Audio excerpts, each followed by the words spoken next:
अब कहीं भी परमात्मा की चर्चा नहीं। सुबह उठते या तो न्यूज़पेपर पढ़ देंगे जिनमें कोरी झूठ बकवाद भर रखी होती है, समाचार पत्र, या टीवी चलाएंगे समाचार सुन लेते हैं, सारे दिन बकवाद गड़े, या फिर फिल्म देखेंगे।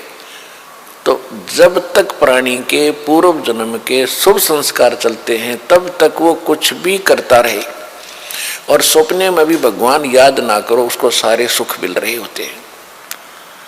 तो संसार ये देखता रहता है, भगत भी डिस्टर्ब हो जाते हैं कि हम भक्ति भी कर रहे हैं, हमें आपत्तियों का फिर भी कोई ना कोई सामना करना पड़ जाता है, और दूसरा व्यक्ति सारा दिन बकवाद करते हैं, शराब पीते हैं, ताश खेलते हैं, राजनीति में बड़े रहते हैं, और कोई भी बुरे काम की कोई टाल नहीं उनके, और वो फिर भी सुखी है।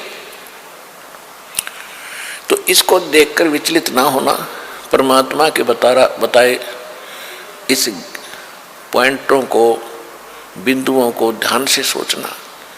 कहते वो पिछले जन्म के पुण्यकर्मी प्राणी हैं, और जब तक उनके पुण्य चलेंगे वो कितने को वध करो उनको कोई हानि होने वाली नहीं है।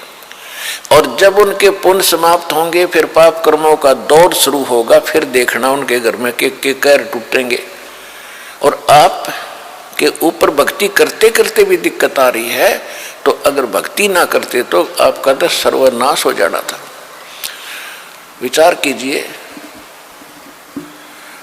जैसे आप जी ने सर्दी के मौसम में कंबल ले रखा है या स्वेटर पहन रखी है और सर्दी फिर भी लग रही है, तो ये ना सोचना कि आप उस स्वेटर ने आपका बचाव नहीं कर रखा।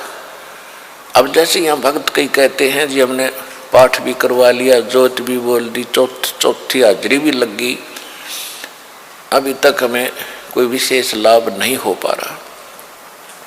ये तो हो ही नहीं सकता कि जब आप इतना कर्म कर रहे हो भक्ति का तो कोई लाभ ना हो।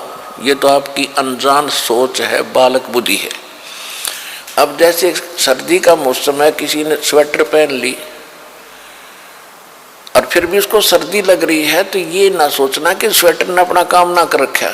स्वेटर अपना काम कर रही है, लेकिन सर्दी अधिक है तो उसके लिए जर्सी और पहन ले ऊपर के, और उसके बाद भी सर्दी महसूस हो रही है तो कंबल ओढ़ ले।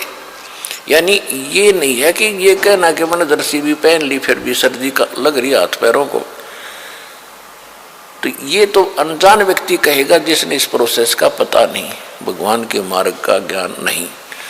तो जो आप पुण्य कर रहे हो और विधिवत कर रहे हो, पूरी विधि यहाँ पर प्राप्त है।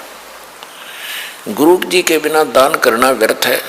आप जी को सतगुरु मिले, आप जी को विधि मिली है, आपको पूर्ण परमात्मा मिला है, पूर्ण परमात्मा का मार्ग मिला, सत भक्ति मिली है, और फिर आप साधना सही कर रहे हो, तो आप ये ना सोचना कि आपको लाभ नहीं हो रहा।